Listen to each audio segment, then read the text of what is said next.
नमस्कार. मनोरंजन विश्वातून एक अत्यंत वाईट बातमी समोर येत आहे.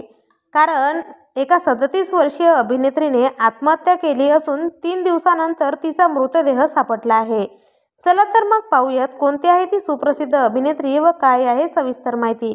पण तत्पूर्वी वायन मराठी न्यूज या चॅनलला अजून तरी सबस्क्राईब केलं नसेल तर नक्की सबस्क्राईब करा, जेणेकरून असेच नवनवीन अपडेट तुम्हाला पाहता येतील. मित्रांनो, सुप्रसिद्ध अभिनेत्री नूर मालविका दास हिचे दुःखद निधन झाले आहे.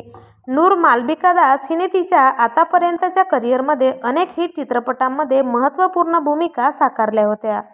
एवढंच नाही तर अभिनेत्री काजोल सोबतही ती वेब सिरीजमध्ये झळकली आहे. अभिनेत्री नूर मालविका दास हिने ओढणीच्या मदतीने पंख्याला गळफास घेतला असून अभिनेत्रीचे निधन 3 दिवसापूर्वीच झाले आहे. फ्लॅटमधून दुर्गंधी येत असल्याने शेजाऱ्यांनी पोलिसांना याची माहिती दिली. अभिनेत्रीने नैराश्यातून आत्महत्या केली असं प्राथमिक अंदाज धरण्यात आला आहे. तिच्या अशा मृत्यूने तिच्या कुटुंबियांवर दुःखाचा डोंगर कोसळला आहे.